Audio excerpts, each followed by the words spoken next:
El prólogo de Ori, 11 de marzo. San Sofronio, patriarca de Jerusalén. Nació en Damasco, de nobles padres. Luego de adquirir sabiduría secular, él no quedó satisfecho, sino que salió a recolectar puramente la sabiduría espiritual. En el monasterio de San Teodosio se encontró con el monje Juan Mosco, a quien tomó como su maestro y junto con él partió a visitar los monasterios y los ascetas en Egipto. Su lema era, cada día aprender más de la sabiduría espiritual. Todo lo que aprendían lo escribían y después lo publicaron en 2 libros con el nombre de El Prado. Después se fueron a Roma, donde Mosco murió, dejando testamento a Sofronio para que traslade su cuerpo a Sinaí o al monasterio de San Teodosio. Sofronio cumplió el deseo de su maestro y trasladó su cuerpo al monasterio de San Teodosio, y después se detuvo en Jerusalén, que en ese tiempo fue liberado de los persas. Estuvo presente durante el retorno desde Persia de la honorable cruz que el emperador Heracleo llevara en su espalda a la santa ciudad. El anciano patriarca Zacarías, vuelto también de la cautividad, no vivió mucho más tiempo, y cuando partió al otro mundo le sucedió primero Modesto, y después de aquel, que reposó en el 634, el bienaventurado Sofronio. Con especial sabiduría y celo, dirigió la iglesia durante 10 años. Se levantó en defensa de la ortodoxia frente a la herejía monotelita, la cual él condenó en su concilio de Jerusalén, antes de que fuera condenada en el 6º concilio ecuménico. Escribió la hagiografía de Santa María Egipto, compuso el oficio de la gran bendición de aguas e introdujo a varios servicios divinos algunos nuevos himnos y canciones. Cuando el califa árabe Omar conquistó Jerusalén, le pidió perdonar las vidas de los cristianos, lo cual Omar prometió falsamente.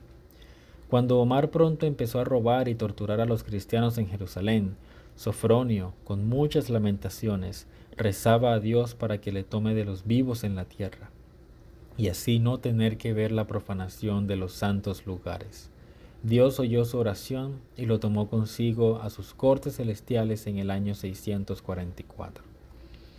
Santo mártir Pionio y los otros con él. Era sacerdote en Esmirna. Sufrió en Esmirna en tiempos de la persecución de Decio. Lo condenaron a muerte en la cruz, lo cual lo puso muy contento. Apenas los soldados formaron la cruz y la apoyaron sobre la tierra, Pionio solo se acostó sobre la cruz, estiró las manos y ordenó a los soldados que le claven los clavos en las manos. La cruz fue clavada en la tierra al revés, y debajo de la cabeza del mártir fue encendido un fuego. Había mucha gente reunida alrededor. Pionio cerró los ojos y rezaba a Dios dentro de sí. El fuego no pudo encender ni siquiera su cabello. Cuando finalmente el fuego fue consumido, y cuando todos pensaban que él estaría muerto, Pionio abrió los ojos y alegremente gritó, «Dios, recibe mi espíritu», y expiró. Este santo escribió la biografía de San Policarpo de Esmirna, con quien ahora se alegra en el reino de Cristo. Sufrió y fue glorificado en el 250. Venerable Jorge Sinaíta, abad del monte Sinaí, gran asceta y hombre recto. Durante la noche de Pascua, un ángel de Dios lo trasladó a Jerusalén para el servicio divino y lo retornó el mismo día a Sinaí. Reposó tranquilamente en el siglo VI. Eulogio de Lucrecia y 2 otras vírgenes anónimas, martirizados en Córdoba, España. España, siglo VIII después de Cristo. La ocupación árabe del país en el año 711 atrae muchos sufrimientos a la Iglesia. Dividida en 3 provincias con 29 obispos, la Iglesia intenta salir al encuentro de las persecuciones de los conquistadores mahometanos y también de las tentaciones desde dentro, como las herejías, por ejemplo el adopcionismo del siglo VIII. Muchos clérigos y monásticos, huyendo de la invasión, se establecen en Francia, llevando consigo el espíritu eclesiástico visigótico y el ritual mozárabe. A pesar de todo esto, en España la Iglesia mozárabe conserva su tradición y su organización hasta la época de la Reconquista, en el siglo XV, cuando desafortunadamente la Iglesia cismática de Roma ya ha impuesto en todos los territorios reconquistados la tradición latina, el ritual junto con sus dogmas heréticos. Fruto de las persecuciones por los árabes, muchos mártires, la bella Córdoba, lugar de culto islámico con la gran mezquita de las 1001 columnas, ocupa el primer puesto en el martirologio del siglo IX después de Cristo. Descendiente de una familia aristocrática de Córdoba, el presbítero Eulogio había sido educado desde la infancia en la fe cristiana. Había estudiado a fondo los padres, la tradición y la teología de la Iglesia. Su vida estaba absolutamente conforme con todo cuanto estudiaba diariamente. El ejercicio, la oración y el ayuno limpiaron su alma, que brillaba como una lámpara luminosa, disipando las tinieblas que ahogaban. Las emanaciones de la religión salvaje del Islam, intentando asfixiar a los cristianos españoles.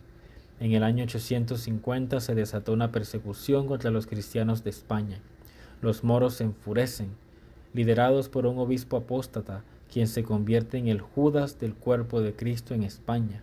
Arrestan y encierran en la cárcel a todos los sacerdotes de Córdoba junto con su obispo.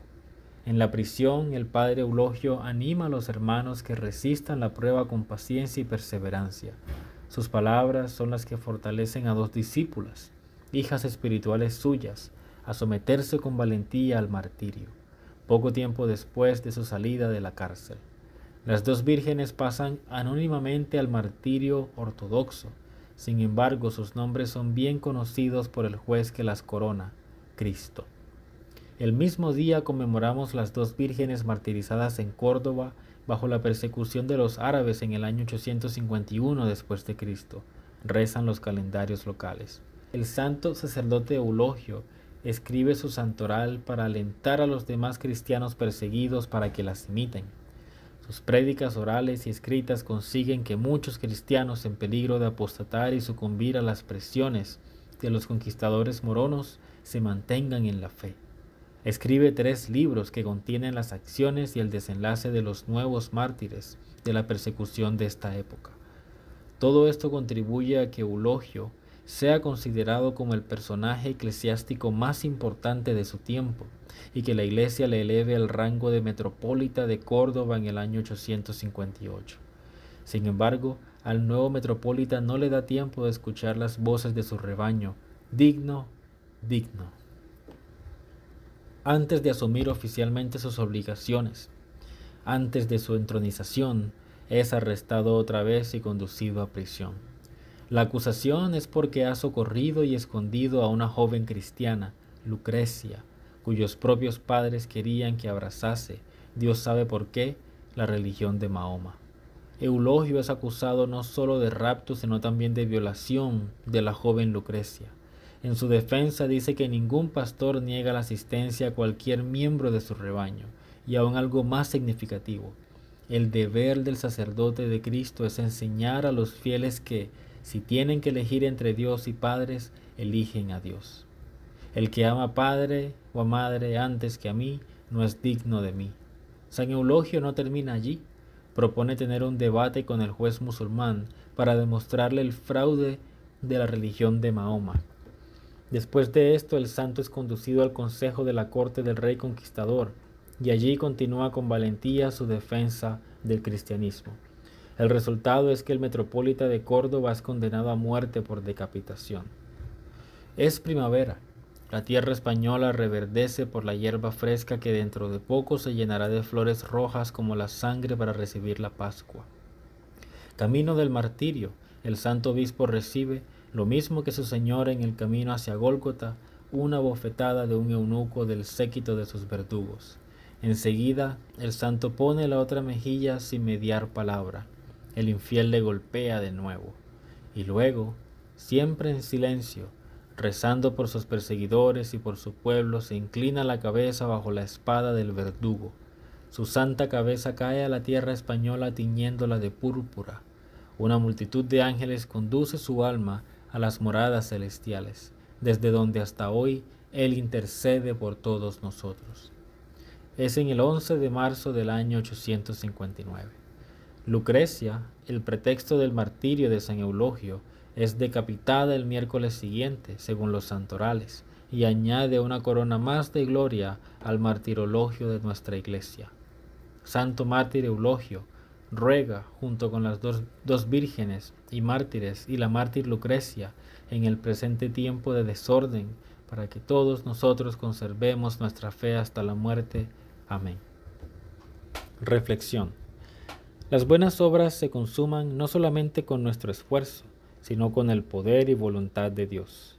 Sin embargo, Dios pide de nosotros el esfuerzo conforme a su voluntad. Estas son palabras de los santos Barzanufio y Juan.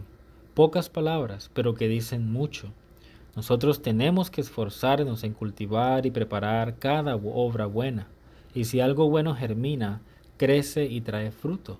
Esto es por el poder y la voluntad de Dios. Nosotros aramos los surcos y Dios siembra, si quiere. Nosotros limpiamos los vasos del Espíritu y Dios vierte el Espíritu en estos vasos, si quiere. Él puede todo, si lo quiere. Y Él quiere todo lo que responde a la más alta sabiduría y entereza, es decir, a su plan de la salvación del hombre. Interpretando las palabras del Señor, sed prudentes como las serpientes y sencillos como las palomas. Mateo 10:16. San Juan Crisóstomo escribe que el Señor dio ese mandamiento a los discípulos para que ellos cooperen en parte, es decir, para que se nos muestre a todo como obra de la sola gracia y para que no se piense que ellos recibieron las coronas de la gloria por nada. De esta manera, dos son indispensables para nuestra salvación: nuestro esfuerzo y el poder lleno de gracia de Dios. Contemplación. Contemplar al Señor Jesús en el juicio ante Caifás. Cómo el sumo sacerdote hebreo mantiene al Señor dentro de su casa, rodeado de gente casi tan mala como él.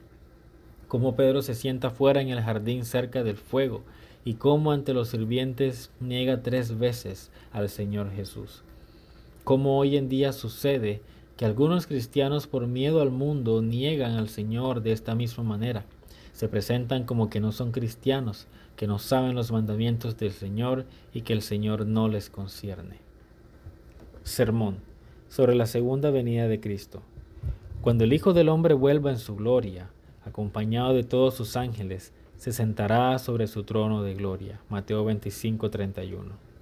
Así habló el Señor, justamente antes de su más horrible humillación, antes que fuera atado, escupido, golpeado, burlado y crucificado. En sus horas más oscuras, Él habla sobre su más luminosa y más gloriosa hora. Antes de su horrible y miserable partida del mundo, Él habla sobre su nueva venida en su gloria. Primero vino en la cueva de Belén, sencilla e invisiblemente, pero la próxima vez vendrá en las nubes de sus ángeles.